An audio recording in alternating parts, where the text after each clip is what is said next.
ഈ ഇല്ലാതാകുമ്പോഴാണല്ലോ ഒരാളുടെ പ്രസക്തി നമ്മൾ തിരിച്ചറിയുന്നത്. ജോൺസൺ ഉള്ള സമയത്ത് നമുക്ക് അത്രയ്ക്കും ഫീൽ ചെയ്യില്ലായിരുന്നു, പക്ഷെ ഇല്ലാതാകുമ്പോഴാണ് ആ ശൂന്യത നമുക്ക് ഫീൽ ചെയ്യുന്നത്. അപ്പോൾ ജോൺസൺ ഉണ്ടെങ്കിൽ ജോൺസനെ വിളിച്ചാൽ മതി, ജോൺസൺ വന്നു കഴിഞ്ഞാൽ പിന്നെ നമുക്ക് ധൈര്യമായി. വെള്ളാരപ്പൂമലമേലെ പൊൻകിണ്ണം നീട്ടി നീട്ടി ആകാശപ്പൂമുടി ചൂടി മുകിലാരപ്പട്ടു ചുറ്റി. മാഷൊന്നും മിണ്ടുന്നില്ല. പ്രൊഡ്യൂസറെടുത്തോ ഈ ഡയറക്ടറെടുത്തോ ഒന്നും ചോദിക്കാതെ അപ്പൊ തന്നെ സൈഡിലിരിക്കുന്ന മാഷിന്റെ സാധാരണ ഫോണിൽ റിങ്, ജോൺസാ ഒന്ന് ഇങ്ങോട്ട് വരണം കേട്ടോ. നീ ജോൺസനെ വരുത്തിട്ട് പാട്ട് കൊടുത്തിട്ട് ഇവന്മാര് പറയുന്നത് നാളെ ചെയ്തു കൊടുക്കണം എന്നാ പറയുന്നത്. നീ എന്തെങ്കിലും ചെയ്തു കൊടുത്തേക്കിട്ടോ. ക്രിസ്മസ് ആയിട്ട് യേശുവിനെ പറ്റി പാടിയാൽ മതി, പാട്ട് യേശുവിനെ. അപ്പൊ ഇവര് പാടുന്നത് മനസ്സിനകത്തൊരു പെണ്ണ് മയിൽപീലി കണ്ണെന്നുള്ള പാട്ടാണ്. ആ പെണ്ണൊക്കെ യേശു ആക്കി. അപ്പൊ ആ പെണ്ണ് പാടി ജോൺസൺ എന്ത് ചോദിച്ചാൽ മനസ്സിനകത്ത് മയിൽപീലി യേശു ഇങ്ങനെ പാടി എഴുതപ്പെട്ടിട്ടുണ്ട്.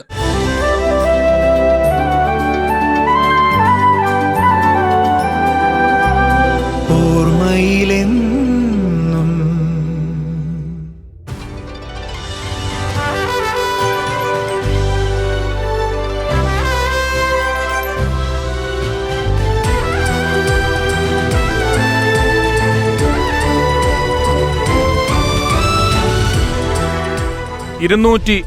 ോളം ചിത്രങ്ങളിലെ 600-ലധികം ഗാനങ്ങൾ, 300-ലധികം സിനിമകളുടെ പശ്ചാത്തല സംഗീതം, പശ്ചാത്തല സംഗീതത്തിനും സംഗീതത്തിനുമായി 2 ദേശീയ പുരസ്കാരങ്ങൾ, 3 സംസ്ഥാന പുരസ്കാരങ്ങൾ. തൃശൂരിലെ ചർച്ച് കൊയറുകളിൽ നിന്നാണ് ആ കൗമാരക്കാരന്റെ പ്രതിഭയ്ക്ക് ആദ്യം കയ്യടി ലഭിച്ചത്.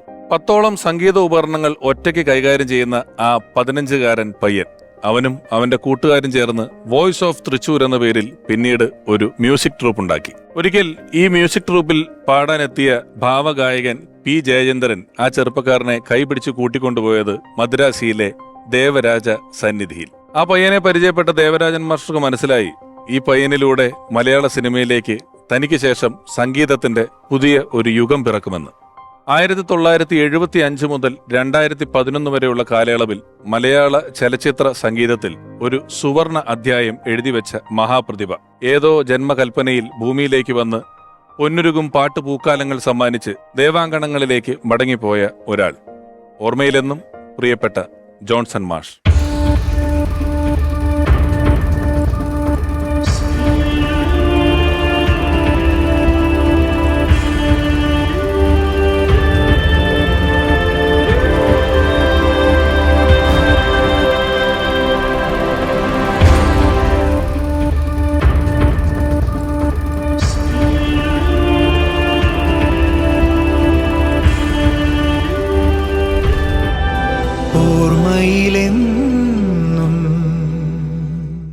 ലളിതസുന്ദരമായ ആഖ്യാന ശൈലി, മലയാളിയോട് ഇത്രമേൽ ചേർന്ന് നിൽക്കുന്ന, മലയാളികൾക്ക് ഏറ്റവും പരിചിതമായ ഭൂമികയിൽ നിന്നുള്ള ഒരുപാട് വ്യക്തികളെ അബ്രപാളിയിലേക്ക് കൈപിടിച്ച് നടത്തിക്കൊണ്ടുവന്ന മലയാളികളുടെ പ്രിയപ്പെട്ട സംവിധായകൻ ജോൺസൺ മാഷോടൊപ്പം ഒരുപാട് മികച്ച ചിത്രങ്ങൾ നമുക്ക് സമ്മാനിച്ച മലയാളികളുടെ അഭിമാനമായി മാറിയ സംവിധായകൻ. ഓർമ്മയിലെന്നും ജോൺസൺ മാഷ് എന്ന ഈ പരമ്പരയിലേക്ക് ആദ്യം സ്വാഗതം ചെയ്യുന്നു സ്നേഹപൂർവ്വം ബഹുമാനപൂർവ്വം പ്രിയപ്പെട്ട സത്യൻ അന്തിക്കാട് സാർ.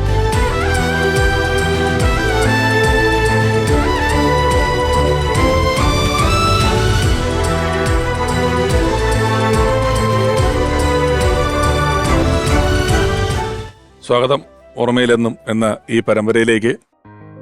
സത്യൻ അന്തിക്കാട് സാറിന്റെ ഒരു ടെലിവിഷൻ പരിപാടിയിലെ സാന്നിധ്യം എന്ന് പറയുന്നത് വളരെ അമൂല്യമായ ഒരു കാര്യമാണ്.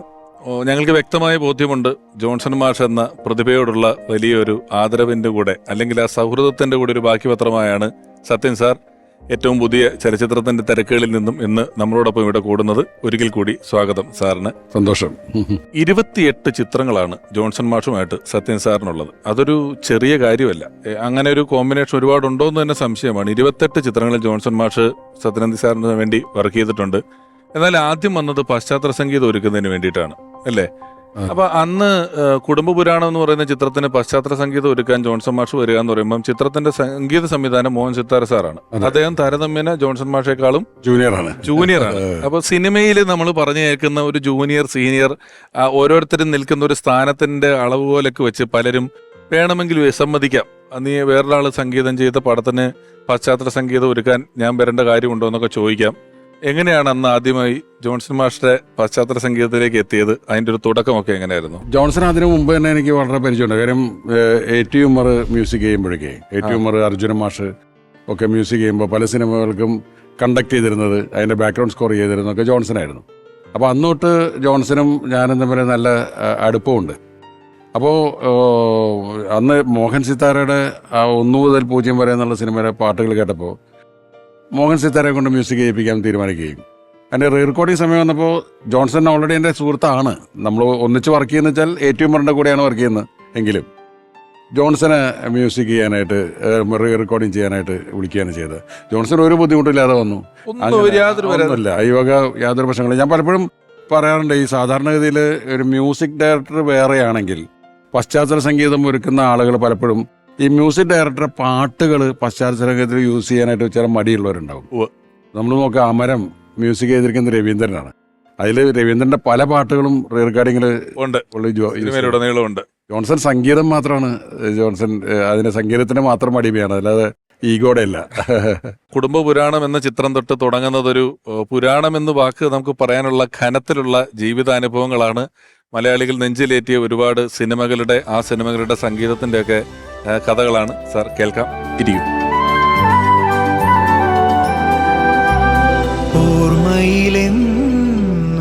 സാർ, അതിന് ശേഷം പൊന്മുട്ടയിടുന്ന താറാവ് എന്ന് പറയുന്ന സിനിമയാണ് രണ്ടാമത് വരുന്നത്, അല്ലേ? ഒപ്പം ചെയ്യുന്നത് ONV കുറുപ്പ് സാറാണ് അതിന്റെ വരികൾ എഴുതിയിട്ടുള്ളത്. ഈ അന്നൊക്കെ സിനിമയുടെ ഒരു കമ്പോസിംഗ് എന്ന് പറയുന്നത് ഡയറക്ടറും ലിറിസിസ്റ്റും മ്യൂസിക് ഡയറക്ടറും എല്ലാവരും കൂടെ ഒന്നിച്ചിരുന്നിട്ടുള്ള ഒരു പരിപാടിയില്ല. സാറിന് അത്യാവശ്യം ലിറിസിസ്റ്റ് ആയിട്ടാണ് സാർ ആദ്യം വന്നിട്ടുള്ളത്. അങ്ങനെയുള്ളൊരു ക്രിയേറ്റീവ് ഡിസ്കഷനുകൾ എത്രത്തോളം വന്ന്? അന്നൊക്കെ ശരിക്കും പറഞ്ഞാൽ ഈ ലൈൻസ് കിട്ടിക്കഴിഞ്ഞിട്ടാണ് പലപ്പോഴും മ്യൂസിക് ചെയ്യാറുള്ളത്. അപ്പോൾ അതാണ് ജോൺസനും, ദേവരാജ് മാഷ ശിഷ്യനായതുകൊണ്ട് ജോൺസനും അത് വലിയ സന്തോഷമാണ്. കാര്യം ആ വരികൾക്കനുസരിച്ചുള്ള ട്യൂൺ ഉണ്ടാക്കാൻ ജോൺസൺ വളരെ മിടുക്കനാണ്. അപ്പം ONV സാർ ആയതുകൊണ്ട് ഞാനും ജോൺസണും കൂടി നേരെ തിരുവനന്തപുരത്ത് വരികയും ONV സാറിനെ കാണുകയും സിറ്റുവേഷൻസ് കൊടുക്കുകയും ഒക്കെ ചെയ്തിട്ട് അവിടെ ഇരുന്ന് ഉണ്ടാക്കിയ പാട്ടുകളാണ് 2 എണ്ണം. അതിൻ്റെ ഒരു പാട്ടിൻ്റെ കഥ ഞാൻ പലപ്പോഴും പറയാറുണ്ട്. കാര്യം ഈ തീരൊരുക്കി എന്നുള്ള പാട്ട് വളരെ പെട്ടെന്നുണ്ടായി.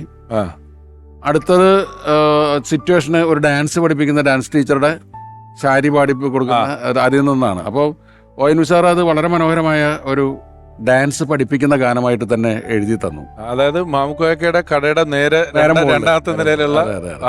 അപ്പോൾ അത് വെച്ച് ജോൺസൺ ട്യൂൺ ചെയ്തിട്ട് എൻ്റെ അടുത്ത് പറഞ്ഞു, ജോൺസൺ എന്നെ തമാശയ്ക്ക് മാഷേന്നൊക്കെ വിളിക്കും, മാഷേ ഇതൊരു ഡാൻസ് പഠിപ്പിക്കുന്നതിന് വളരെ പെർഫെക്റ്റ് ആണ്, നല്ല സാഹിത്യമൊക്കെ ഉള്ള ഭംഗിയാണ്. പക്ഷെ നമ്മൾ ഡാൻസ് പഠിപ്പിക്കുന്നത് തുടങ്ങിക്കഴിഞ്ഞാൽ പോകുന്നത് വേറെ വഴിക്കാണല്ലോ. അപ്പോൾ ഞാനും നോക്കുമ്പോൾ അത് ഒരു കറക്റ്റായിട്ട് മാച്ച് ചെയ്യുന്നില്ല. പക്ഷേ ONV സാറിനോട് എങ്ങനെയാണ് പാട്ട് മാറ്റി എഴുതി തരാൻ പറയുക? അതൊരു വലിയ വിഷമമാണ്. കാര്യം പ്രത്യേകിച്ച് ഞാൻ ഈ പറഞ്ഞ പോലെ പാട്ടുകൾ എഴുതുകയൊക്കെ ചെയ്യാറുള്ള ഒരാളായതുകൊണ്ട് ONV സാറിന് അങ്ങനെ പ്രശ്നമൊന്നുമില്ല. അപ്പോൾ ഞങ്ങൾ തിരിച്ചു പറഞ്ഞതിൻ്റെ തലേദിവസം സാറിനോട് പറഞ്ഞു, ആ പാട്ട് ജോൺസൺ മ്യൂസിക് ചെയ്തിട്ട് അങ്ങോട്ട് ശരിയാവുന്നില്ല. ജോൺസന്റെ കുറ്റം, സാറിൻ്റെ അല്ല.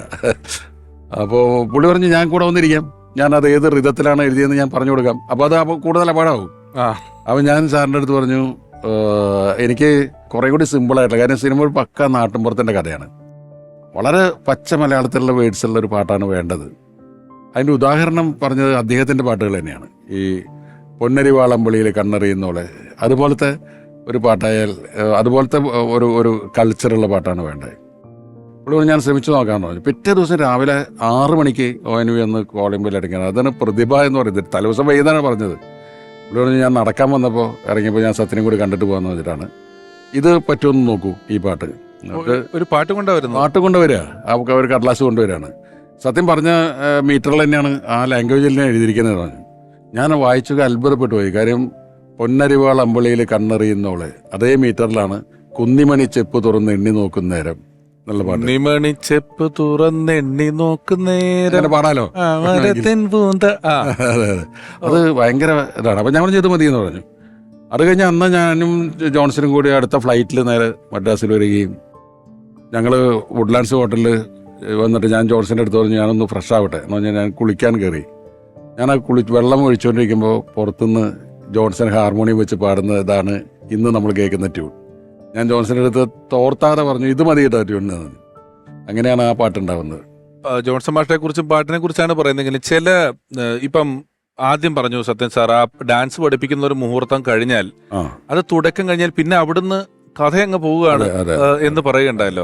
എനിക്ക് തോന്നുന്നു ഏറ്റവും കൂടുതൽ അവതരണ ഗാനങ്ങൾ ചെയ്തിട്ടുള്ള ഒരാള് ജോൺസൺ മാഷാണ്. പല സിനിമയുടെയും പേരെഴുതുമ്പം വീണ്ടും ചില വീട്ടുകാര്യങ്ങളായിക്കോട്ടെ, കല്യാണ മന്ത്രത്തിലായിക്കോട്ടെ, തൂവൽ കൊട്ടാരത്തിലാണ്ട് വിണ്ണിൻ മാനേജർ, എല്ലാ പാട്ടുകളും സിന്ദൂരം പെയ്തിറങ്ങിയൊക്കെ ഉൾപ്പെടെയുള്ള പാട്ടുകള് വീട്ടുകാര്യങ്ങളും അങ്ങനെയാണെന്ന് തോന്നുന്നു. വീണ്ടും ചില വീട്ടുകാരുടെ നാടകം, ആ നാടകം, ആ നാട്ടുകാർ, ആ നാടകത്തിലുള്ള എല്ലാ കഥാപാത്രങ്ങളെയും അവതരിപ്പിക്കാൻ ഇപ്പോഴൊക്കെ വോയിസ് ഓവറാണ്. ഏതെങ്കിലും ഒരാൾ നിന്നങ്ങ് പറയാണ്.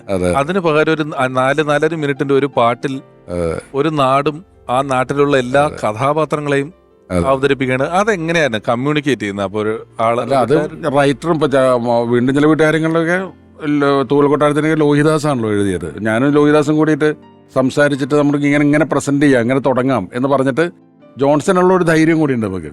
ജോൺസൺ ആകുമ്പോൾ ആ പടത്തിന്റെ കൾച്ചറിനനുസരിച്ച രീതിയിൽ ആ സോങ് കൊണ്ടു, ആ സോങ് കഴിയുമ്പോഴേക്കും ഓഡിയൻസ് സെറ്റ് ആവും. ഇത് എങ്ങനെയുള്ള സിനിമയാണ്, നാട് മനസ്സിലാവും. അപ്പൊ ആ രീതിയിലേക്ക് കൊണ്ടുപോകാം എന്ന് വിചാരിച്ചിട്ട് ബോധപൂർവം ചെയ്യുന്നത് തന്നെയാണ്. അപ്പോൾ ജോൺസൺ എന്ന് പറയുന്നത്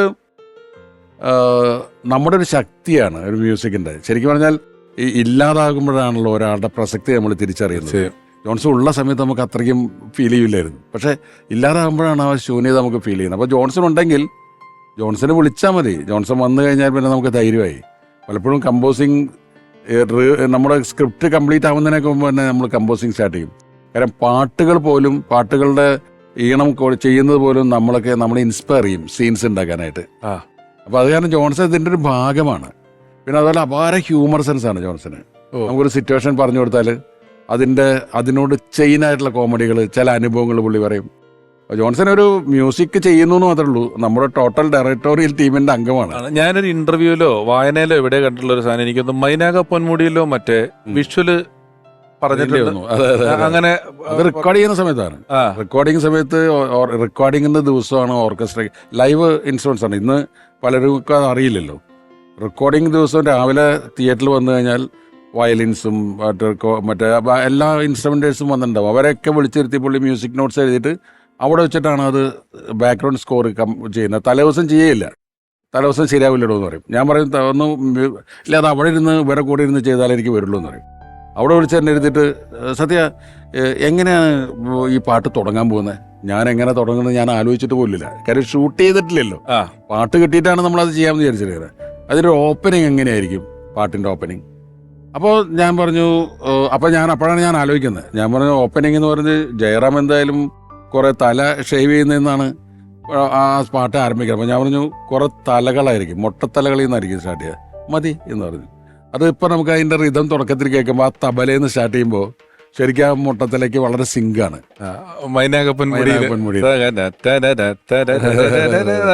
അതില് ഒരു വലിയ ഹമ്മിങ് വരുമ്പോ കുറെ മഞ്ഞളൊരു തലേക്ക് കൂടെ ഒഴുകി വന്നിട്ടാണ്. അതിൽ വരേണ്ട വിഷ്വൽസ് എന്തൊക്കെയാണെന്നുള്ളത് റഫായിട്ട് പറഞ്ഞു കൊടുക്കും. അപ്പൊ അത് പുള്ളിക്ക് അറിയാം.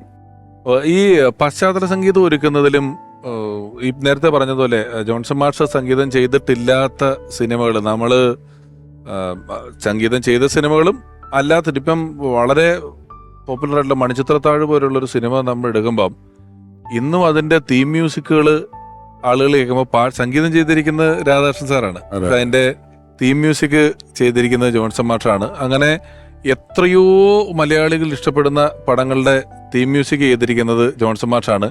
അപ്പം ഞാൻ വീണ്ടും കേട്ടിട്ടുള്ള ഒരു കാര്യം, അത് വിശ്വം കാക്കുന്ന നാഥ എന്നുള്ള പാട്ട് സാറാണല്ലോ വരികൾ എഴുതിയിട്ടുള്ളത്. അതിലാദ്യം ദേവ എന്നായിരുന്നു എന്നുള്ളത്, നാഥ പുള്ളിയാക്കിയതാണ്. വിശ്വം കാക്കുന്ന ദേവ എന്നാണ് ഞാൻ എഴുതിയത്. ശരിയാ. അപ്പം ദേവ എന്നുള്ളത് ക്രിസ്ത്യൻ ദൈവങ്ങളെ പറയൂല, നാഥ നാക്കു എന്ന് പറഞ്ഞത്. അതെ അതെ, വിശ്വം കാക്കുന്ന നാഥ വിശ്വയിക നായക അകാരത്തിലാണ് അവസാനിക്കുന്നത്. ദേവ എന്നുള്ളതിനേക്കാളും കുറച്ചും കൂടി ഫോഴ്സ് ഉണ്ടാവും അതിനൊന്ന്. പിന്നെ നാഥൻ എന്നുള്ള വാക്ക് ഉപയോഗിക്കുന്നതാണ് നല്ലത്. ഞാൻ ശരിക്കും പറഞ്ഞാൽ ആ പാട്ട് എഴുതിയത് ഒരു ഡെമ്മി പാട്ടായിട്ട് എഴുതിയതാണല്ലോ. ആ പാട്ട് ആ പടത്തിൽ ഉപയോഗിക്കാൻ വേണ്ടി എഴുതിയതായിരുന്നില്ല. കാര്യം ഞാൻ കമ്പോസിങ്ങിന് വന്നിട്ട് സമയത്ത് കുറെ കച്ചേരികൾ നടന്നു. കൈതപ്പുറം തമ്മനമ്പുരി ആ സമയത്ത് കുറെ മ്യൂസിക് കച്ചേരികൾ നടത്തുന്ന കാലമാണ്. അപ്പോൾ തിരുമേനിക്ക് വരാമെന്ന് പറഞ്ഞ ദിവസം വരാൻ സാധിച്ചില്ല. അപ്പോൾ ജോൺസൺ 2 ദിവസം പണിയില്ലാതിരുന്നപ്പോൾ ജോൺസൺ ഇറിറ്റേറ്റഡ് ആയി. മാഷെ എന്നാൽ ഞാൻ ഒന്ന് പോയി വന്നാലോ എന്നൊക്കെ ചോദിച്ചു. ഷൊർണൂർ വെച്ചിട്ടാണ്.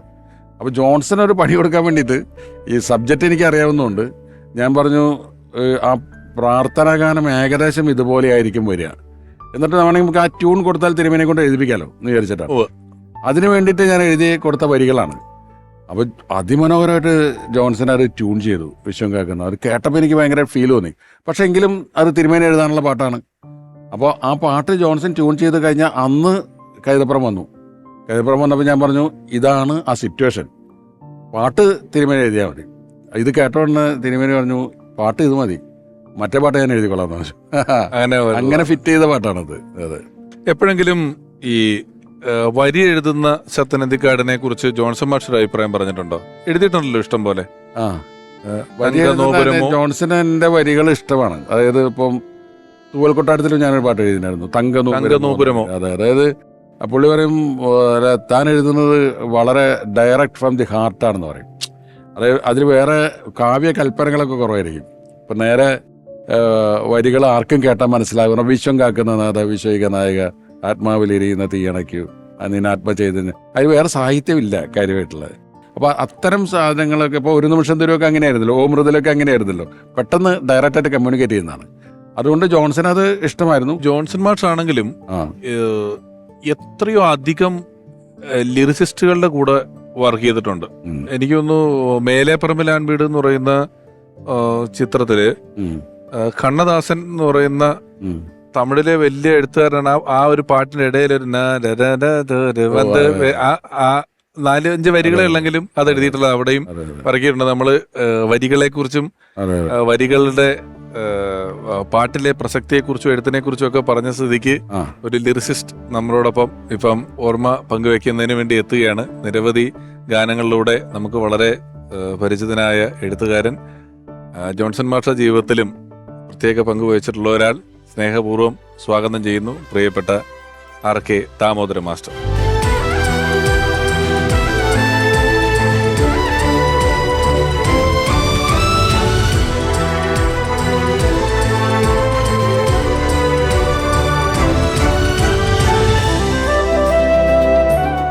നമസ്കാരം, സ്വാഗതം.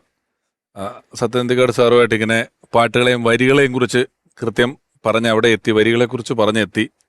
എങ്ങനെയായിരുന്നു ജോൺസൺ മാഷുമായിട്ടുള്ള ആദ്യത്തെ ഒരു കാണലൊക്കെ ഓർമ്മയുണ്ടോ? ജോൺസൺ മാഷെ കാണലെന്ന് പറയുന്നത് ഒരു ആകസ്മികതയാണ്. വർഷങ്ങൾക്ക് മുമ്പ് 79 ഒരു ദിവസം ഈസ്റ്റ്മാൻ ആന്റണിയുടെ ഒരു പടം, ചെറിയൊരു പടമാണ്, ഇണയെ തേടി എന്ന് പറഞ്ഞിട്ട്. അതിനൊരു ചെറിയൊരു കവിത ടൈറ്റില് ഇണയെ തേടുക എന്ന് പറയുന്ന എല്ലാം പ്രഭാതം, പ്രദോഷം, നദി, കടല്, ഇങ്ങനെ എല്ലാം പ്രകൃതിയിലെല്ലാം ഇണയെ തേടിക്കൊണ്ടിരിക്കുന്നു എന്നൊരു കൺസെപ്റ്റിലൊരു കവിത എഴുതാൻ മറന്നു. ചെറിയൊരു ബ്ലാക്ക് ആൻഡ് വൈറ്റ് പടമാണ്. സിൽക്ക് സ്മിത അഭിനയിച്ചാണ്. ഈസ്റ്റ്മാൻ ആന്റണി ആദ്യമായിട്ട് ചെയ്യണം. അപ്പം ഇങ്ങനെ പറഞ്ഞ എൻ്റെ അടുത്ത് വന്ന് കല്ലൂർ ഡെന്നീസും ഉണ്ടായിരുന്നു. അപ്പോൾ കല്ലൂർ ഡെന്നീസ് ദേവരായ മാസ്റ്ററായിട്ട് അന്ന് ഏറ്റവും അടുപ്പമുള്ള മനുഷ്യനാണ്. ദേവരായ മാസ്റ്റർ എന്ന് വെച്ചാൽ ഒരു ഭീകരനാണെന്ന് എല്ലാവർക്കും ഒരു മുമ്പിലിരിക്കാൻ പോലും പറയില്ല നമ്മൾ ചെന്ന് കഴിഞ്ഞാൽ. അപ്പോൾ ഈ ഞാൻ കണ്ടേക്കണെന്ന് വെച്ചാൽ കല്ലൂർ ഡെന്നീസ് മാഷിൻ്റെ ഈ മഹാലിംഗപുരത്തുള്ള കംതാർ നഗറിൽ വീട്ടിൽ ചെന്ന് കഴിഞ്ഞാൽ മാഷ് ഒരു ലുങ്കി മാത്രമേ എടുത്തിട്ടുണ്ടാവുള്ളൂ, ഷർട്ട് ഇട്ടുണ്ടാവില്ല. മാഷിൻ്റെ തോളത്തൊക്കെ കയറ്റി എന്താ മാഷ് ചെയ്തതെന്നൊക്കെ ചോദിച്ചിട്ടിങ്ങനെ വളരെ കാഷ്വലായിട്ട് വർത്തമാനം പറയുന്ന ഒരു മനുഷ്യൻ അന്ന്. അപ്പോൾ ഈ കവിത കൊണ്ട് കൊടുത്തിട്ട് കുറച്ച് കാശൊക്കെ റെഡിയായി കഴിഞ്ഞപ്പോൾ ഇവർക്ക് റിലീസ് ചെയ്യണം ഈ പടം. പിന്നെ ടൈറ്റിൽ സോങ്ങും കൂടെ വെച്ച് കഴിഞ്ഞാൽ അവർക്ക് റിലീസ് ചെയ്യാം. അപ്പോൾ മാഷിൻ്റെ അടുത്ത് എന്നിട്ട് പറഞ്ഞു, മാഷേ ഇതൊരു 2-3 ദിവസത്തിനുള്ളിൽ ചെയ്തെന്ന് കിട്ടണം. അപ്പോൾ മാഷ് ഇങ്ങനെ നോക്കിയിട്ട് ആഹാ അങ്ങനെയാകും, ഒരു 6 മാസത്തേക്ക് ഒക്കത്തില്ലടാന്ന്. പക്ഷേ അത് പറഞ്ഞാൽ പറ്റില്ല, ചെയ്യണം എന്ന് പറയണേ. വീണ്ടും പറയുകയാണ് ഈ ഡെന്നീസ് അങ്ങനെ പറയുന്നത്. പറഞ്ഞപ്പോൾ മാഷ് ഒന്നും മിണ്ടുന്നില്ല. പ്രൊഡ്യൂസറടുത്തോ ഈ ഡയറക്ടറടുത്തോ ഒന്നും ചോദിക്കാതെ അപ്പം തന്നെ സൈഡിലിരിക്കുന്ന മാഷിൻ്റെ സാധാരണ ഫോണിൽ റിങ്, ജോൺസാ ഒന്ന് ഇങ്ങോട്ട് വരണം കേട്ടോ നീ. ജോൺസനെ വരുത്തിയിട്ട് ഈ പാട്ട് കൊടുത്തിട്ട് ഇവന്മാർ പറയുന്നത് നാളെ ചെയ്തു കൊടുക്കണം എന്നാണ് പറയുന്നത്, നീ എന്തെങ്കിലും ചെയ്തു കൊടുത്തേക്ക് കേട്ടോ. അപ്പൊ ദേവരാജൻ മാസ്റ്റർ എന്ന് പറയുന്ന ഇന്ത്യയിൽ തന്നെ ഞാൻ കണ്ടേക്കണതിൽ ഏറ്റവും നല്ല മ്യൂസിക് ഡയറക്ടർ ഞാൻ കണ്ടിരിക്കുന്നതിൽ എൻ്റെ അനുഭവത്തില് വേറെ വ്യത്യസ്ത അഭിപ്രായമൊക്കെ ഉണ്ടാവും. ആ മാഷ് ഈ കവിത ഏൽപ്പിക്കുന്നതിലൂടെ ഈ ജോൺസനെ അവതരിപ്പിക്കുകയാണ്. അത് അദ്ദേഹം പാലിച്ചു. ജോൺസന്റെ ഈ കഴിവിലൂടെ, പാട്ടിലൂടെ, പിന്നീടുള്ള എല്ലാ ചെയ്തികളിലൂടെ എന്നാണ് പറയാനുള്ളത്. അത് ദേവരാജ മാഷ് അത്രയും ബുദ്ധികൾ കണ്ടിട്ടുണ്ട്. അന്ന് വരെ മാഷ് വയലിൻ വായിക്കുന്ന ഒരു മനുഷ്യൻ, മാഷിൻ്റെ ഓർക്കസ്ട്രേഷനിലുള്ള ഒരാൾ, അത്രേ ഉള്ളൂ. അങ്ങനെയാണ് ഞാൻ ഈ ഇദ്ദേഹത്തെ പരിചയപ്പെടുന്നത്. എനിക്കറിയില്ലേ ജോൺസനോ ഔസേപ്പച്ചനോ എന്ന എണാളെ പോലെ വയലിൻ വായിച്ചു. ഞാനന്ന് ഹനീഫയുടെ കൂടെ ഉമ്മാലോഡ്ജിലാണ്. വലിയ ശല്യമാണ്, കാരണം പുലർച്ചയ്ക്കൊക്കെ ഇവർ വയലിൻ വായിച്ച് ഭയങ്കര ബഹളമാണ്. ഔസേപ്പച്ചൻ എന്ന അവിടെയാണ് താമസിക്കുന്നത്. അല്ല, അപ്പൊ ഈ പറഞ്ഞ സംഭവത്തിന് മുമ്പ് ജോൺസൺ മാഷ് സംഗീതം സ്വതന്ത്ര സംഗീത സംവിധായകനായിട്ടുണ്ടോ? ചെയ്തിട്ടേ ഇല്ല. ഫസ്റ്റ് ഫിലിമാണ്. ഫസ്റ്റ് ഫിലിം മാത്രമല്ല, ഒരു സോങ് ചെയ്യുന്നത് അതാണ്. അതിന്റെ വരികളാണ് വിപിന വാടിക കുയിലു തേടി, വിപഞ്ചിയോ മണി വിരലു തേടി, പുരുഷ കാമന ഇന്നും സ്ത്രീയിൽ, ഇവിടെ ജനിമൃതി പൂക്കും വഴിയിൽ, ഇണയെ തേടി. ഒരു കൺസെപ്റ്റിൽ ഇണയെ തേടുന്ന എല്ലാത്തിനെ കുറിച്ചാണ് വരുന്നത്. മനോഹരമായിട്ട് ട്യൂൺ ചെയ്തു. അത് നമുക്കൊന്നും കേൾക്കാനൊന്നും അവസരമില്ല. കാരണം അതിൻ്റെ ഇവിടെ പോലും അതിൻ്റെ ഒരു പ്രിന്റ് പോലും കിട്ടാനില്ല. ഞാൻ അതിൻ്റെ പാട്ട് എടുത്ത് വെക്കണം. ജോൺസൺ തന്നെ എന്നോട് ചോദിച്ചിട്ടുണ്ട് ഇതെവിടെ കിട്ടും. ഞാൻ ഈസ്റ്റ്വാനെ കൊണ്ട് അന്വേഷിച്ചു, ആർക്കൈവ്സിലൊക്കെ പോയി നോക്കി. ഈ പ്രിന്റ് പോലും ഇല്ല, പാട്ടുമില്ല എന്നുള്ളതാണ് ഒരു ദുരന്തം. ഇപ്പം ദാമോദരൻ സാർ പറഞ്ഞതുപോലെ അന്ന് അപ്പുറത്തെ മുറിയില് വയലിൻ വായന ഉണ്ടെന്ന് പറഞ്ഞല്ലോ. ഔസേപ്പച്ചൻ സാറും സംഘവും ചേർന്ന് അവതരിപ്പിക്കുന്ന വയലിൻ നമുക്കിപ്പോ ജോൺസൺ മാസ്റ്ററുടെ സമകാലീനനും സുഹൃത്തും ഒരേ നാട്ടുകാരനുമൊക്കെ ആയിട്ടുള്ള സംഗീത സംവിധായകൻ, നിരവധി പാട്ടുകളിലൂടെ നമുക്ക് പ്രിയപ്പെട്ട ഔസേപ്പച്ചൻ സാറ് ജോൺസൺ മാഷെ ഓർക്കുന്നു. ജോൺസന്റെ ഒരു പ്രത്യേകത ഒറ്റ വാക്കിൽ പറയുകയാണെങ്കിൽ, ഇപ്പം മലയാള സിനിമാ സംഗീത ചരിത്രം എടുത്തു കഴിഞ്ഞാൽ അതിൽ ഏറ്റവും വലിയ ഒരു മൈൽ സ്റ്റോണാണ്. നമുക്ക് പഴയ കാലത്ത് ദേവരാജൻ മാഷ്, ദക്ഷിണാമൂർത്തി സ്വാമി, പിന്നെ ബാബുക്ക തുടങ്ങിയ ഒട്ടനവധി ഗ്രേറ്റ് മാസ്ട്രോസ്, മ്യൂസിക് ഡയറക്ടേഴ്സ് നമ്മുടെ മുൻഗാമികളുണ്ടായിരുന്നു. ആ കാലത്തിൽ നിന്നൊരു ചേഞ്ച്, നമ്മൾ മൊത്തത്തിൽ സിനിമാ സംഗീതത്തിനെ കുറിച്ച് പറയുമ്പോൾ അതിൻ്റെ നമ്പർ 1 അതിൻ്റെ വക്താവ് ജോൺസൺ തന്നെയാണ്. കാരണം വേറൊന്നുമില്ല, സിനിമാ സംഗീതം എന്ന് പറഞ്ഞു കഴിഞ്ഞാൽ പാട്ടുകൾ മാത്രമൊന്നുമില്ല. സാധാരണ അന്ന് കാലത്തെ ആൾക്കാർ മ്യൂസിക് എന്ന് പറഞ്ഞു കഴിഞ്ഞാൽ പാട്ടാണെന്ന് ധരിച്ചിരുന്ന കാലം ഉണ്ടായിരുന്നു. ഒരു സിനിമയുടെ ഏറ്റവും വലിയ വിജയത്തിന് ആകുന്ന ഒരു ഘടകം എന്ന് പറയുന്നത് അതിൻ്റെ ബാക്ക്ഗ്രൗണ്ട് സ്കോറാണ്. നിങ്ങൾ ഇംഗ്ലീഷ് സിനിമയൊക്കെ കണ്ടിട്ടില്ല? ഇംഗ്ലീഷ് സിനിമയിൽ പാട്ട് എവിടെയുള്ള ഏതെങ്കിലും ചില മ്യൂസിക്കൽ സബ്ജക്റ്റിന് മാത്രമേ പാട്ടുണ്ടാവുള്ളൂ, അല്ലെങ്കിൽ പാട്ടില്ല. അതിലും മ്യൂസിക് ഉണ്ടല്ലോ. ഓസ്കാർ അവാർഡ് കിട്ടുന്ന മ്യൂസിക്കുകൾ അതിലുണ്ട്. അതൊക്കെ എന്ന് പറയുന്നത് ബാക്ക്ഗ്രൗണ്ട് സ്കോറാണ്. ഈ ബാക്ക്ഗ്രൗണ്ട് സ്കോറിനൊരു പുതിയ ശൈലി കൊണ്ടുവന്നത് ജോൺസനാണ്. ഇന്നും ആ ജോൺസൺ ചെയ്ത ആ റീറെക്കോർഡിങ്ങുകളെ വെല്ലുന്ന ഒരുപാട് മ്യൂസിക്കൽ ഇമ്പോർട്ടൻസ് ഉള്ള മ്യൂസിക്കൽ സൗണ്ടിങ് ഉള്ള വ്യത്യസ്തതയുള്ള മ്യൂസിക്കൊക്കെ ഇന്ന് ഉണ്ടാക്കുന്നുണ്ട്. ഞാനും കുറച്ചൊക്കെ ശ്രമിച്ചിട്ടുണ്ട്. പക്ഷേ ഒരു സിനിമയ്ക്ക് വേണ്ടുന്ന ഏറ്റവും ഉചിതമായിട്ടുള്ള ബാക്ക്ഗ്രൗണ്ട് സ്കോർ നൽകുന്നതിൽ ഇന്നും ജോൺസനൊക്കെ വെച്ച് വയ്ക്കാൻ ആരും ഉണ്ടായിട്ടില്ല എന്നുള്ളതാണ്. അതിൻ്റെ പ്രത്യേകത എന്ന് വെച്ചാൽ വേറെ ഒന്നുമില്ല.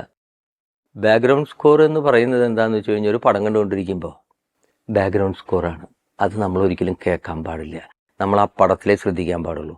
ജോൺസൻ്റെ ഏതൊരു പടം, എല്ലാ പടങ്ങളും നല്ലത്, ഇനിയിപ്പോൾ മോശമായ പടം എടുത്തു നോക്കിയോളൂ, അതിൽ ബാക്ക്ഗ്രൗണ്ട് സ്കോർ എന്താണ്, അതിലെന്താണ് വായിച്ചിരിക്കണതെന്ന് നമുക്ക് നൊട്ടേറ്റ് ചെയ്യാമെന്ന് വിചാരിച്ച് ഇരുന്ന് കഴിഞ്ഞാൽ പാനിങ് നോട്ട് ബുക്ക് എടുത്ത് വെച്ച് കഴിഞ്ഞാൽ കേൾക്കത്തില്ല, നമ്മൾ പടത്തിലേ ശ്രദ്ധിക്കുള്ളൂ. ഇതൊരു മാജിക്കാണ്. 28 സിനിമകളെന്ന് പറയുന്നതിൻ്റെ ഒരു കാലപരിധിയും എണ്ണവും വളരെ കൂടുതലാണ്. ഇപ്പം ആമുഖത്തിൽ സംസാരിച്ചപ്പം സത്യൻ സാറ് തന്നെ പറഞ്ഞു, പലരും പറയും മാറ്റാം, അല്ലെങ്കിൽ നമ്മൾ വീണ്ടും വീണ്ടും വീണ്ടും ആവർത്തിക്കുന്നതിൻ്റെ ഒരു പ്രശ്നമുണ്ടല്ലോ. നമ്മൾ വീണ്ടും വീണ്ടും ആവർത്തിക്കുമ്പോഴാണല്ലോ ഒരുപോലെ ആവും. നമ്മളെപ്പോഴും സിനിമയ്ക്കാണെങ്കിൽ വേണ്ടത് പുതുമയുമാണ്. എങ്ങനെയാണ് ആവർത്തിക്കുകയും പുതുമ കണ്ടെത്തുകയും ചെയ്യുന്നത് എന്നുള്ളത് ആലോചിച്ചിട്ടുണ്ടോ? അല്ല, അത് ഒരു സംവിധായകൻ്റെ രീതിയും എൻ്റെ അഭിരുചിയും ഏറ്റവും കൂടുതൽ മനസ്സിലാക്കുന്ന സംഗീത സംവിധായകനാവുമ്പോഴാണ് നമുക്ക് ആവർത്തിക്കാൻ തോന്നുന്നത്. ക്യാമറാമാൻ വിപിൻ മോഹൻ എൻ്റെ 30ഓളം സിനിമകൾക്ക് ക്യാമറ വർക്ക് ചെയ്തു. കാര്യം ഞാൻ മനസ്സിൽ ആഗ്രഹിക്കുന്ന വിധത്തിലുള്ള വിഷ്വൽസാണ് വിപിൻ ചെയ്യുന്നത്. അതേപോലെ തന്നെയാണ് ശ്രീനിവാസനും ജോൺസനും ഒക്കെ. ഞാൻ ഏറ്റവും കൂടുതൽ റിപ്പീറ്റ് ചെയ്യുന്നത് എനിക്കത് വളരെ കംഫർട്ടബിളാണ്. കാര്യം ഞാനൊരു സിറ്റുവേഷൻ പറഞ്ഞു കൊടുത്തു കഴിഞ്ഞാൽ ആ സിനിമയിൽ എന്താണ് വേണ്ടതെന്നുള്ളത് അവർക്ക് മനസ്സിലാവുകയും അത് തന്നെ നമുക്ക് തിരിച്ചു തരികയും ചെയ്യുന്നതാണ്. അതിൽ ജോൺസന്റെ ഒരു അപാരം എടുക്കാണ്. ജോൺസന് 2-3 കാര്യങ്ങൾ വെച്ചാൽ, ഒന്ന്, നല്ല സാഹിത്യബോധമുണ്ട്. ഒരു ലിറിക്സ് കിട്ടിക്കഴിഞ്ഞാൽ അതിൻ്റെ വാക്കുകളുടെ അർത്ഥം, അതെവിടെ നിർത്തണം, എവിടെ ബ്രേക്ക് ചെയ്യണം, അതിൻ്റെ ഇടയിൽ വല്ല വരികൾ ആഡ് ചെയ്യണമെങ്കിൽ അത് ആഡ് ചെയ്യും, മനസ്സിലായില്ല, അല്ലെങ്കിൽ അതുപോലത്തെ കുറച്ച് വരികൾ വേണമെന്ന് പറയും. ONV സാറിൻ്റെ അടുത്തടക്കം പറഞ്ഞിട്ടുണ്ട്. അപ്പോൾ അങ്ങനെ ഉള്ള ഒരു ടാലൻ്റ് ഉള്ള ഒരാൾ ഒരു സിനിമയുടെ ഭാഗമാവുകയാണ്. ഒരാൾ സ്ക്രിപ്റ്റ് എഴുതുന്നു, ഒരാൾ മ്യൂസിക് ചെയ്യുന്നു, ഒരാൾ സിനിമോഗ്രാഫി ചെയ്യുന്നു, പക്ഷേ എല്ലാവരും ചെയ്യുന്നത് സിനിമയാണ്. അപ്പോൾ അത് വേറിട്ട് നിൽക്കുന്നില്ല. അതുകൊണ്ട് ആവർത്തനം നമുക്ക് എനിക്കങ്ങനെ വിരസമായിട്ട് തോന്നിയിട്ടില്ല. പക്ഷേ 10-25 ഒരു 20 സിനിമയൊക്കെ കഴിഞ്ഞപ്പോഴേക്കും പലരും എൻ്റെ അടുത്ത് തന്നെ പറഞ്ഞിരുന്നു, എല്ലാ സിനിമയും ഇങ്ങനെ ജോൺസനെ ഒന്ന് മാറ്റി വെറൈറ്റി ചെയ്ത് നോക്ക് എന്ന് പറഞ്ഞിട്ട് കുറേ. അപ്പോൾ ഞാൻ എപ്പോഴും എനിക്ക് ജോൺസൺ ചെയ്യുമ്പോഴാണ് തൃപ്തി കൂടുതലാവുന്നത്. പക്ഷെ എന്നിട്ട് ഞാൻ ജോൺസൻ്റെ അടുത്ത് ഒരിക്കൽ പറഞ്ഞിട്ടാണ് ഞാൻ ഇളയരാജയുടെ അടുത്തേക്ക് പോകുന്നത്. ആ ഒരു വാചകം ഞാൻ പലപ്പോഴും പറയാറുണ്ട്. പലപ്പോഴും നമുക്ക് സ്വർണ്ണ ലിപികളിൽ എഴുതി വെക്കേണ്ട ഒരു വാചകം ജോൺസൺ എന്നോട് പറഞ്ഞു എന്നുള്ളത്. അന്ന് ജോൺസൺ വളരെ കൂടുതൽ പടം ഇല്ലാത്ത സമയമാണ്. പക്ഷേ ഇളയരാജയെ കൊണ്ട് പറഞ്ഞ് ചെയ്യിപ്പിച്ചാൽ കൊള്ളാമെന്ന് എനിക്ക് ആഗ്രഹമുണ്ട്. ഞാൻ ജോൺസൻ്റെ അടുത്ത് വിളിച്ച് പറഞ്ഞു, ഞാനൊരു പടം ഇളയരാജയെ കൊണ്ട് ചെയ്യിക്കാൻ ആലോചിക്കുന്നു, ജോൺസന് വിഷമമില്ലെങ്കിൽ മാത്രം. ജോൺസൺ പറഞ്ഞത്, നിങ്ങൾ ധൈര്യമായിട്ട് ചെയ്യിക്കുക ഇളയരാജയെ കൊണ്ട്. ഇളയരാജ എന്നേക്കാൾ നല്ല മ്യൂസിക്കാരനാണ്. അത് ഒന്ന്. മറ്റൊന്ന് പറഞ്ഞു വെച്ചാൽ, എനിക്ക് വിഷമമുണ്ടോ, എനിക്ക് വേറെ കൂടുതൽ പടങ്ങളുണ്ടായിട്ടൊന്നുമില്ല. സിനിമയുള്ളത് കൊണ്ടാണ് നമ്മൾ സുഹൃത്തുക്കളായത്. ആ സൗഹൃദം നിലനിർത്താൻ സിനിമ വേണമെന്നില്ല. അങ്ങനെ പിന്നെ അതാണെങ്കിൽ പിന്നെ അത് സൗഹൃദം അല്ലല്ലോ. താൻ ധൈര്യമായിട്ട് ചെയ്യിക്കടോ. ജോൺസൺ എന്ന അനശ്വര സംഗീത സംവിധായകന്റെ ഓർമ്മകളുമായി നിരവധി സിനിമകളിൽ മികച്ച കഥാപാത്രങ്ങളെ അവതരിപ്പിച്ചിട്ടുള്ള പ്രിയപ്പെട്ട ദേവൻ സാർ. ജോൺസൺ മാഷെ പറ്റി ഓർക്കുമ്പോൾ ഞാൻ ആദ്യം ഓർക്കുന്നത്, ജോൺസൺ മാഷ്, ഞാൻ ഈ ചെന്നൈയിൽ താമസിക്കുന്ന സമയത്ത് എൻ്റെ വീടിൻ്റെ അടുത്ത വീട്ടിലായിരുന്നു ജോൺസണും ഭാര്യയും മക്കളൊക്കെ ഉണ്ടായിരുന്നത്. അതാണ് എൻ്റെ ഓർമ്മ ആദ്യം വരുന്നത്. അപ്പോൾ എൻ്റെ മോളെ സ്കൂളിൽ വിടാനായിട്ട് ചില ദിവസങ്ങളിൽ ഞാൻ ജോൺസൻ്റെ അന്നൊരു സ്കൂട്ടർ ഉണ്ടായിരുന്നു. ആ സ്കൂട്ടറിലാണ് ഞാൻ കൊണ്ടുപോവുക എൻ്റെ മോളെ അങ്ങോട്ട്. അങ്ങനെ ഞങ്ങൾ വളരെയധികം, പിന്നെ നാട്ടുകാരനാണല്ലോ, ജോൺസണും ഞാനും തൃശ്ശൂർക്കാരാണ്. അപ്പോൾ എപ്പോഴും ജോൺസണും ഞാനും വളരെ അടുത്ത് ഉള്ള ആൾക്കാരാണ്. പിന്നെ ജോൺസൻ്റെ സിനിമകളിൽ എൻ്റെ ഓർമ്മ ശരിയാണെങ്കിൽ മിന്നാമിനിങ്ങിൻ്റെ നുറുങ്ങോട്ടം എന്ന സിനിമയിൽ ഞാനും പാർവതിയും കൂടിയിട്ടുള്ളൊരു പാട്ട് സീനുണ്ട്. അതിൽ മെല്ലെ മെല്ലെ എന്ന് പറഞ്ഞൊരു പാട്ടുണ്ട്. അത് ഇന്നും ഞാൻ എവിടെയെങ്കിലുമൊക്കെ പോയി കഴിഞ്ഞാൽ, മീറ്റിങ്ങിലോ ഫംഗ്ഷനൊക്കെ പോയി കഴിഞ്ഞാൽ ഇവർ അതിടും. ഞാൻ വരുമ്പോൾ ആ പാട്ടിടും. അതുപോലെ തന്നെ പിന്നെ സത്യൻ അന്തികാടൻ്റെ ഒരു പടത്തിൽ, ഞാൻ സത്യൻ്റെ ഒറ്റ പടത്തിലേ അഭിനയിച്ചിട്ടുള്ളൂ. പിൻഗാമിയിലെ വെണ്ണിലാവോ എന്ന് പറഞ്ഞൊരു പാട്ടാണത്.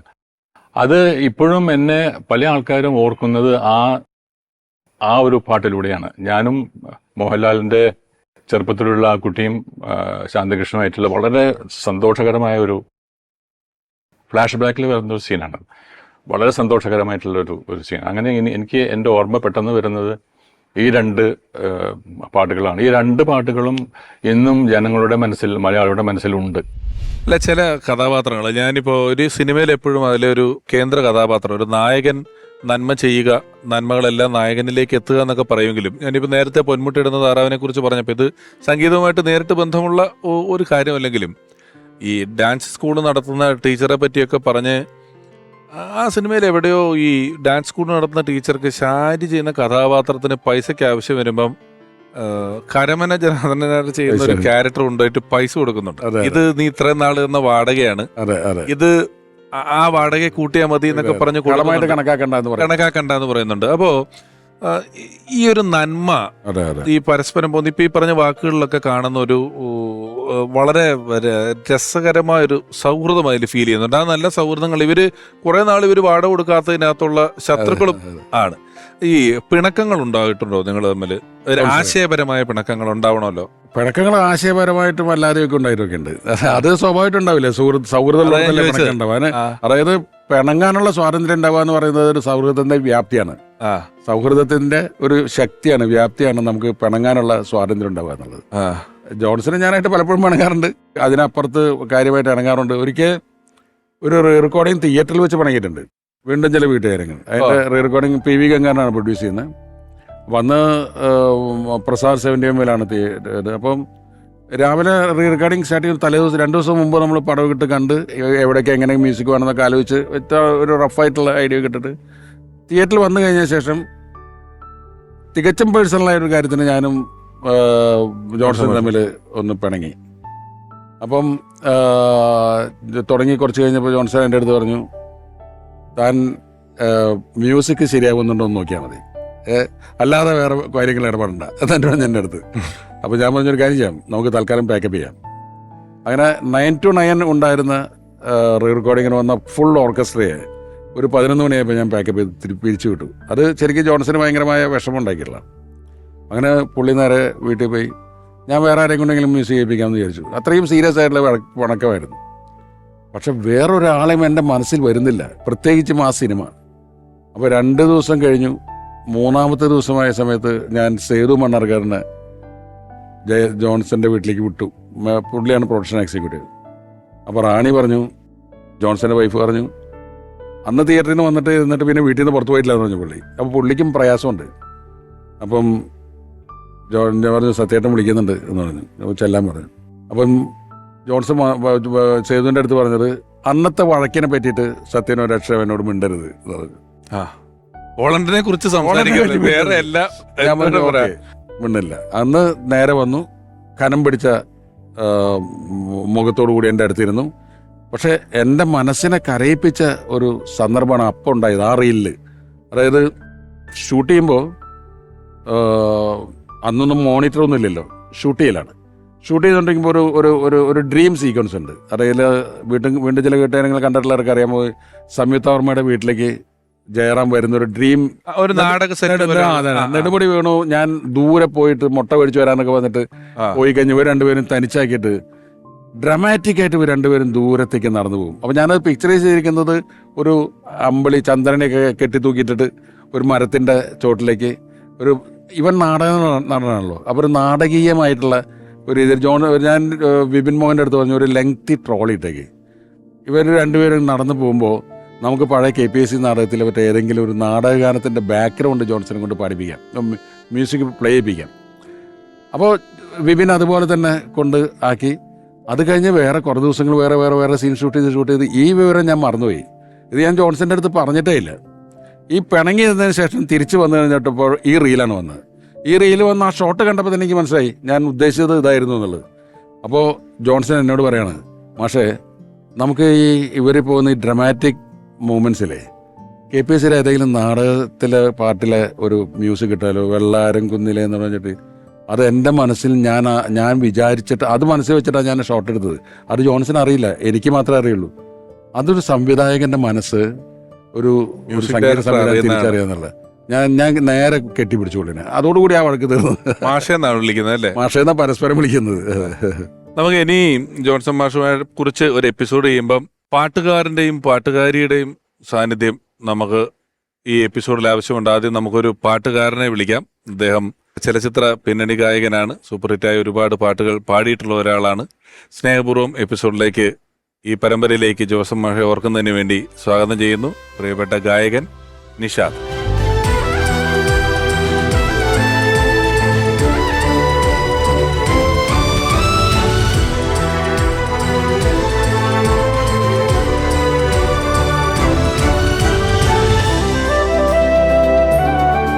നിഷാദ്, സ്വാഗതം. Yes, thank you. നമസ്കാരം സാർ. നമസ്കാരം. നിഷാദ്, പാലപ്പൂ ഇതളിൽ എന്ന് പറയുന്ന പാട്ടൊക്കെ സിനിമയിൽ പാടി വളരെ, അതാണെന്ന് തോന്നുന്നല്ലേ ഏറ്റവും പോപ്പുലർ, ഏറ്റവും ഹിറ്റായ പാട്ട് അതാണ്. തിരക്കഥ എന്ന് പറയുന്ന സിനിമയിൽ പാടിയത്. അപ്പൊ നിഷാദ്, ജോൺസൺ മാഷ് ഒരു പാട്ട് പാടുന്നതായിരിക്കും ഏതെങ്കിലും ഒരു ആമുഖത്തിനേക്കാളും നല്ലത്. ഉറപ്പായിട്ടും. ഞാൻ എന്റെ പാട്ടാണ് ആദ്യം നിഷാദ് പാടിയിരിക്കുന്നത് സിനിമയിൽ. ഒരു പാട്ട്. അപ്പൊ ഒരു ആമുഖത്തിന്റെ ആവശ്യമില്ല, ഇനി ആവശ്യമില്ല. പാട്ട് പറഞ്ഞ അത്രയും വെറുതെ ആയി. അതേതായിരുന്നു നിഷാദ്? ഓമനെ ഒരു താരാട്ട് മണിക്കുട്ടന്റെ സിനിമ അല്ലേ? നമുക്ക് ജോൺസൺ മാഷ് ഒരു പാട്ട് നിഷാദ് അപ്പൊ ഏതാണ് തരാൻ പോകുന്നത്? ഉറപ്പായിട്ടും വെള്ളാര പൂമല മേലെ. നമ്മൾ കാരണം ഈ പറഞ്ഞ പോലെ ഒരു കൺഫ്യൂഷൻ എപ്പോഴും ഉണ്ട്. കാരണം ഓണപ്പാട്ട് പാടുമ്പോ എപ്പോഴും നമ്മൾ പൂവിളിയൊക്കെ പാടും.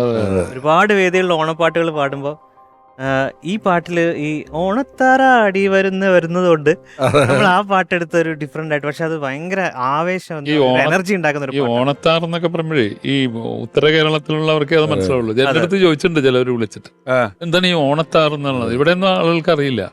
അല്ല, ആ പാട്ടിന് വേറെ പ്രത്യേകത ഉള്ളത് ജോൺസൺ കൈതപ്രം എന്നുള്ള ടീം ആരംഭിച്ചത് ഈ പാട്ടിൽ നിന്നാണ്. ഈ പാട്ട് പിന്നെ എത്രയോ പടങ്ങള്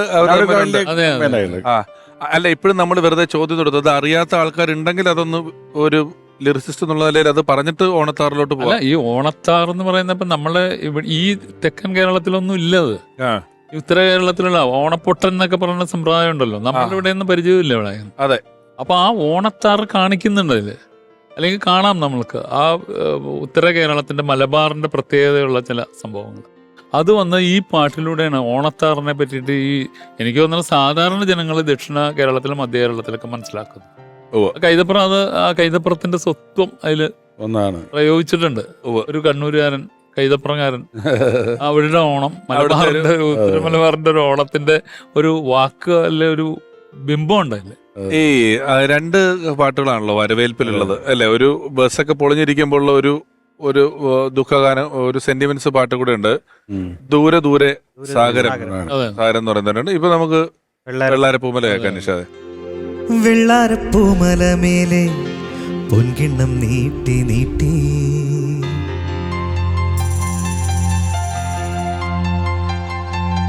വെള്ളാരപ്പൂമലമേലെ പൊൻകിണ്ണം നീട്ടി നീട്ടി ആകാശപ്പൂമുടി ചൂടി മുകിലാരപ്പട്ടു ചുറ്റി ഓണത്താറാടി വരുന്നേ ഓണത്താറാടി വരുന്നേ വെള്ളാരപ്പൂമലമേലെ പൊൻകിണ്ണം നീട്ടി നീട്ടി ആകാശപ്പൂമുടി ചൂടി മുകിലാരപ്പട്ടു ചുറ്റി ഓണത്താറാടി വരുന്നേ ഓണത്താറാടി വരുന്നേ. ഈ പാട്ടില് സിനിമയില് ഈ പാട്ടിൽ നമുക്ക് ജോൺസനെ കാണാം. അയ്യോ, അത് വളരെ കുറച്ച് ആൾക്കാർക്ക് മനസ്സിലാവുള്ളൂ. അതായത് ഞാൻ ഈ സിനിമ ഷൂട്ട് ചെയ്തുകൊണ്ടിരിക്കുന്ന സമയത്ത് റെക്കോർഡിങ് കഴിഞ്ഞിട്ട് ഞാനൊരു ഫൈനൽ മിക്സ് ചെയ്ത് ഞാൻ കേട്ടിട്ടുണ്ടെന്നില്ല. ജോൺസൺ അതുകൊണ്ട് ലൊക്കേഷനിൽ വന്നു, പാലക്കാട് വന്നു. അപ്പോൾ ഞാൻ ഷൂട്ട് ചെയ്തുകൊണ്ടിരിക്കുകയാണ്. ഫൈനൽ മിക്സ് എനിക്ക് പിന്നീട് കേട്ടാലും മതി. അപ്പോൾ ജോൺസൺ എന്തോ ഒരു ഒഴിവ് ദിവസം പോലെ അങ്ങനെ വന്നതാണ്. അപ്പോൾ നമ്മൾ അന്നത്തെ ഒരു പരിപാടി എന്ന് വെച്ചാൽ അന്ന് ഈ കാരവനൊന്നും ഇല്ലല്ലോ. അന്ന് നമുക്ക് ഷൂട്ടിങ്ങിന് ഞങ്ങളൊരു ബസ് വാങ്ങി സ്വന്തമായിട്ട്. ഈ അതിലെ ഗൾഫ് മോട്ടോഴ്സ് ഒരു ഡ്രൈവിംഗ് സ്കൂളിന്റെ വണ്ടി വാങ്ങിയതാണ്, വാടക കൊടുത്താൽ മുതലാവില്ല. അപ്പോൾ ആ ബസ്സിൽ തന്നെയാണ് രാവിലെ എല്ലാവരും ലൊക്കേഷനിൽ പോകുന്നത്. ഇപ്പോൾ രാവിലെ എല്ലാവരും കൂടി മോഹൻലാലും ശ്രീനിവാസനും ഇന്നസെന്റ് ആണ് പലപ്പോഴും ആ ബസ് ഓടിച്ചിരുന്നത്. ഇന്നസെന്റ് ബസ് ഓടിക്കാൻ പറ്റുമെന്ന് നമുക്ക് അറിയില്ലായിരുന്നു. ഇന്നസെന്റ് ഞാൻ ഓടിച്ചോളാം എന്ന് പറയും. ഞാൻ ഒരു ശീലമാവാൻ വേണ്ടിയിട്ട് ഇന്നസെന്റ് ബസ് ഓടിക്കും. അപ്പോൾ ഞങ്ങളെല്ലാവരും കൂടി ആ വണ്ടിയിൽ കയറി നമുക്ക് അത് കറക്റ്റ് ലൊക്കേഷൻ തരുമ്പോൾ ഒരു ആലിന്റെ ചവിട്ട് വരുമ്പോൾ ഈ സീൻ നമുക്ക് ഇവിടെ എടുത്താലോ വെച്ചാൽ അവിടെ വെച്ച് സീൻ എടുക്കും. അപ്പോൾ ആർട്ടിസ്റ്റിനെ റൂമിൽ നിന്ന് കൊണ്ടുവരേണ്ട ആവശ്യമില്ല. ഒരു ബസ് നിറച്ച ആർട്ടിസ്റ്റ്. ജോൺസൺ വന്നപ്പോൾ ജോൺസണോട് വണ്ടി കയറാൻ പറഞ്ഞു. അപ്പോൾ ആ ഫ്രെയിം വെച്ചപ്പോൾ ഞാൻ ജോൺസന്റെ അടുത്ത് പറഞ്ഞു, ജോൺസൺ ഒരു യാത്രക്കാരനായിട്ട് നിന്നേക്കെന്ന് പറഞ്ഞു. അപ്പോൾ ആ പാട്ടിന്റെ ഒരു ഘട്ടത്തിൽ മുമ്പിൽ ജോൺസൺ ഇങ്ങനെ ബസ്സിൽ നിൽക്കുന്ന ഒരു പീസ് കാണാം. ഈ പരിപാടി ഇപ്പം കുറച്ചധികം എപ്പിസോഡുകൾ കാണുന്ന പലരും, കാരണം ഇപ്പം MG സോമൻ സാറിന് ഡാൻസ് പഠിപ്പിക്കാനാണ് കമലഹാസൻ ആദ്യമായിട്ട് വന്നത്. അദ്ദേഹം കമലഹാസൻ സാറ് ഒരു ഡാൻസ് മാസ്റ്റർ അസിസ്റ്റന്റ് ആയിരുന്നു എന്ന് പറയുന്ന പോലുള്ള കഥകള്, കൊച്ചിൻ ഹനീഫൊക്കെ പാട്ട് പാടുന്നൊക്കെ ഇതിലിങ്ങനെ ഈ എപ്പിസോഡുകളിൽ പലരും പറഞ്ഞു കേട്ടപ്പോൾ നമ്മൾ പുറത്തിറങ്ങി കിടക്കുമ്പോൾ ചില ആൾക്കാർ ഈ പരിപാടിയെ പറ്റി പറയുന്ന ഏറ്റവും ഈ സിനിഫയിലായിട്ടുള്ള സിനിമയെക്കുറിച്ച് ഇങ്ങനെ ആഗ്രഹിച്ച് കിടക്കുന്ന ആളുകൾ പറയുന്നൊരു കാര്യം, ഒരുപാട് റെയർ ഇൻഫർമേഷൻസ് ആണ് ഈ പരിപാടിയിൽ വന്ന് പറഞ്ഞു വന്ന. അതിലൊന്നാണ് ഇപ്പൊ പറഞ്ഞത്. എത്ര പ്രാവശ്യം ഈ സിനിമയും പാട്ടും കണ്ടിട്ടുണ്ടാവില്ല. ഈ പാട്ട് കാണുമ്പോൾ നമ്മള് ഇനി ആ പാട്ട് കാണുമ്പോൾ നോക്കാം. മുമ്പില് യാത്രക്കാരെ ഒരു കമ്പിയിൽ പിടിച്ച് നോക്കി നിൽക്കുന്നതിൽ ഒരു ചെറിയ പീസ് ജോൺസൺ മാഷുണ്ട്. ഇത് പ്രധാനമന്ത്രി അഭിനന്ദിച്ച ഒരു സിനിമയെ കുറിച്ച് ആയിട്ടാണ് ഇവരെല്ലാരും ബസ്സിൽ പോയി ഇങ്ങനെ ആൽത്തറ ഷൂട്ട് ചെയ്തു എന്നൊക്കെ പറയുന്നത്. നമ്മുടെ ഇന്ത്യയുടെ പ്രധാനമന്ത്രി നേരിട്ട് അഭിനന്ദനങ്ങൾ അറിയിച്ച ഒരു സിനിമയെ കുറിച്ചാണ്. 21 ദിവസം കൊണ്ടാണ് ആ സിനിമ ഷൂട്ട് ചെയ്തിരിക്കുന്നത്. 21 days.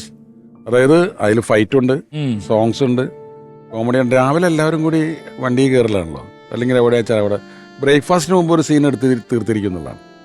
അങ്ങനെ ആരും റൂമിലിരിക്കില്ല, കാരവൻ വേണ്ട. അതൊന്നും തെറ്റാണെന്നല്ല പറയുന്നത്, അന്നതില്ല. പിന്നെ ഇന്നത്തെ പോലത്തെ എക്യുപ്മെന്റ്സും ഇല്ല അധികം. അപ്പോൾ ഒക്കെ കയ്യിൽ ഒതുങ്ങുന്നതാണ്. പക്ഷെ അതുകൊണ്ട് പടങ്ങൾക്ക് യാതൊരു ദോഷം സംഭവിച്ചിട്ടില്ല. ഇപ്പോഴും നമുക്ക് ഓർമ്മയിൽ നിൽക്കുന്ന ഷോർട്സും ഒക്കെ ഉണ്ട് താനും. എല്ലാം അത് ഏതെങ്കിലും ഒരാൾക്ക് രണ്ടാൾക്ക് നല്ലൊരു ബഹുഭൂരിപക്ഷം വരുന്ന ആളുകൾക്കും ഒരുപോലെ ഓർമ്മയിൽ നിൽക്കുന്നതാണ് ഈ സിനിമയും അതിലെ സീനുകളും കാര്യങ്ങളും എല്ലാം. അതിനെല്ലാം ഇതുപോലെയുള്ള ഈ സിനിമയ്ക്ക് പുറത്ത് പാട്ടുകൾക്കൊരു വലിയ ജീവിതം ഉണ്ടല്ലോ. പലപ്പോഴും ഞാൻ പറഞ്ഞിട്ടുണ്ട് ആ സിനിമയുടെ ഫോസിലുകളായിട്ടാ പാട്ടുകൾ ഇങ്ങനെ അവിടെ ഒരു സംഭവം കൂടി ഉണ്ട്. ആളുകൾക്ക് കിട്ടാത്ത ഇൻഫർമേഷൻ, അതിലൊരു ഫൈറ്റ് ഉണ്ട്. ബസ് തല്ലി പിടിക്കുന്ന രാത്രി മുരളിച്ചേരന്റെ ഗുണ്ടകൾ ഫൈറ്റ് കമ്പോസ് ചെയ്ത് ആ ഫൈറ്റ് ഡയറക്ട് ചെയ്തത് മോഹൻലാലാണ്. എന്നുവെച്ചാല് ഫൈറ്റേഴ്സൊക്കെ വന്നു, ത്യാഗരായ മാഷ് അന്ന് വരാൻ സാധിച്ചില്ല. അപ്പോൾ ഇവർ മുഴുവൻ വെയിറ്റ് ചെയ്യണം. അപ്പോൾ ത്യാഗരായ മാഷ് ലാലിൻ്റെ അടുത്ത് പറഞ്ഞു, ലാലെ നീ അത് ചെയ്യ് എന്ന് പറഞ്ഞു. അപ്പോൾ ലാലെ എൻ്റെ അടുത്ത് പറഞ്ഞു, നമുക്ക് ചെയ്യാൻ സാധ്യത മാഷ മനസ്സിൽ വെച്ച് ധ്യാനിച്ചുകൊണ്ട് നമുക്ക് ചെയ്യാം. ലാലിന് ഫൈറ്റ് വലിയ ഇഷ്ടമാണ്. അപ്പോൾ ഞാനത് ഈ ബറോസിൻ്റെ ലാല് സംവിധാനം ചെയ്യുന്ന പടത്തിൻ്റെ പൂജയ്ക്ക് ഞാൻ പറഞ്ഞു, അതിന് മുമ്പ് ലാല് സംവിധാനം ചെയ്തിട്ടുണ്ട് ഇങ്ങനെ ഒരു ഫൈറ്റ് പറഞ്ഞു കേട്ടിട്ടുണ്ട്.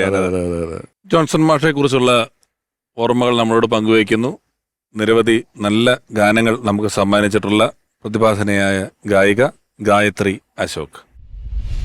ജോൺസൺ മാഷെ ഞാൻ ആദ്യമായിട്ട് പരിചയപ്പെടുന്നത് ഏർലി 2000s അപ്പോൾ ദീനദയാലു പാടി എനിക്കൊരു ഫിലിം ബ്രേക്ക് കിട്ടിയിട്ട് ഒരു ഫ്രഷ് വോയിസസിൽ ഒരാളായിരുന്നു ഞാൻ.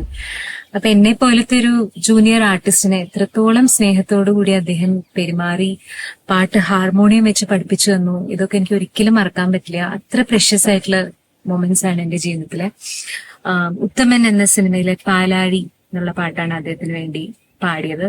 അതുപോലെ തന്നെ നോൺ ഫിലിം ആൽബംസിലും പാടാൻ കഴിഞ്ഞിട്ടുണ്ട്. പിന്നെ മോഹൻലാൽ ചിത്രമായ ഫോട്ടോഗ്രാഫറിൽ മനോഹരമായിട്ടുള്ള ഒരു ഡുവറ്റ് അദ്ദേഹത്തിന് വേണ്ടി പാടിയിട്ടുണ്ട്.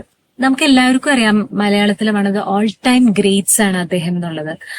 മെലഡി എന്നുള്ളത് ബ്യൂട്ടിഫുൾ മെലഡീസ് ക്രിയേറ്റ് ചെയ്യുന്നതിലപ്പുറം ഫുൾ ബ്യൂട്ടിഫുൾ ഓർക്കസ്ട്ര, അതിനുള്ള അറേഞ്ച്മെന്റ്, സ്ട്രിങ്സ്, ഇതെല്ലാം കൂടി എഴുതാൻ പറ്റുന്ന ഒരു കംപ്ലീറ്റ് വിഷണറി മ്യൂസിഷ്യനായിരുന്നു അദ്ദേഹം.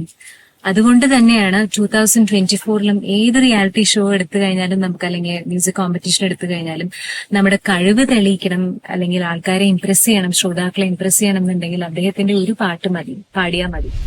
നിഷാദിന് ജോൺസൺ മാസ്റ്ററുമായിട്ടുള്ള അനുഭവങ്ങൾ എങ്ങനെയാണ്? എന്തോ പരിപാടിയിലൊക്കെ കണ്ടിട്ടുണ്ടല്ലോ.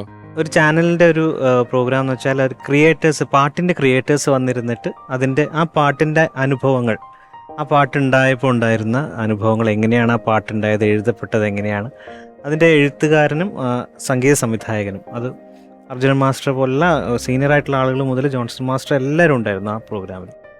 അതിൽ ജോൺസൺ മാസ്റ്റർ എപ്പിസോഡിൽ ഞാൻ പാടാനുണ്ടായിരുന്നു. അദ്ദേഹത്തിൻ്റെ കുറേ പാട്ടുകൾ, ഹിറ്റായ പാട്ടുകൾ പാടി. ആ എപ്പിസോഡിൻ്റെ അവസാനം ഒരു പാട്ട് ആ ക്രിയേറ്റേഴ്സ് പുതിയതായിട്ടുണ്ടാക്കും. ഒരു പാട്ട് പുതിയതായിട്ടുണ്ടാക്കിയിട്ട് അത് നമ്മളെ കൊണ്ട് പാടിക്കും. എനിക്കൊന്നു കമൽ സാറിന്റെ ഒരു പടത്തിലോ മറ്റാണ് ആദ്യമായിട്ട് ഈ കമ്പോസ് ചെയ്യുന്ന സ്ഥലത്ത് നിന്ന് റെക്കോർഡ് ചെയ്ത കുറച്ച് കഷ്ണങ്ങള് ഓഡിയോ കാസറ്റിൽ പാട്ട് തുടങ്ങുന്നതിന് മുമ്പായിട്ട് വരും. അത് പാവം രാജകുമാരനോ മറ്റേ ആണെന്നാണ് എൻ്റെ ഒരു ഓർമ്മ. പിന്നീട് ഒരുപാട് കാസറ്റിൽ പ്രിയൻ സാറിന്റെയും ഇളയരാജ സാറ് പാട്ട് പാടുന്നതൊക്കെ നമ്മൾ കേട്ടിട്ടുണ്ടെങ്കിൽ ഇതിൽ വന്നത് അതിനകത്താണ് ഈ ജോൺസൺ മാസ്റ്ററുടെ ശബ്ദം ആദ്യം നമ്മൾ അല്ലാതെ കേൾക്കുന്നത്. കാരണം അതിനു മുമ്പ് നമുക്കൊരു മ്യൂസിക് ഡയറക്ടറുടെ ശബ്ദം കേൾക്കാനുള്ള ഇപ്പം മീഡിയാസ് ഉള്ളതുകൊണ്ട് കാണുകയും കേൾക്കുക. എന്റെയൊക്കെ ചെറുപ്പത്തിൽ വേറെ ഒരു വഴി ഈ കാസറ്റിൽ കേൾക്കുന്നതാണ് ഇയാളാണ് ഇതിന്റെ മ്യൂസിക് ഡയറക്ടർ എന്ന് പറഞ്ഞൊരു റഹ്മാൻ സാർ ഉപയോഗിച്ചിട്ടുണ്ടെന്ന് തോന്നുന്നു. ഒരു പടത്തിൽ പാടിയിട്ടുണ്ട്, കൺകളാൽ കൈത് എന്ന് പറയുന്ന ഒരു പടത്തില് പാടിയിട്ടുണ്ട് ജോൺസൺ.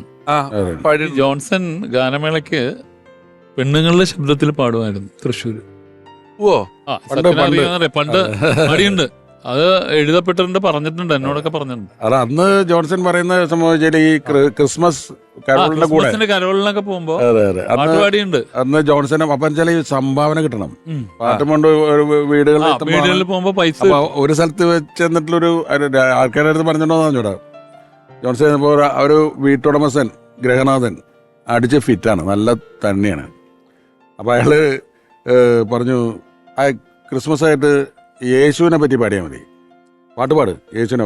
അപ്പൊ ഇവര് പാടുന്നത് മനസ്സിനകത്തൊരു പെണ്ണ് മയിൽപ്പീലി കണ്ണെന്നുള്ള പാട്ടാണ്. ആ പെണ്ണൊക്കെ യേശു ആക്കി.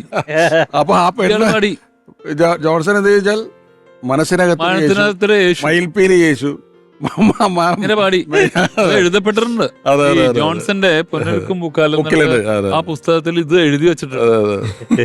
അപ്പൊ എന്നിട്ട് പൈസ പിരിച്ചു.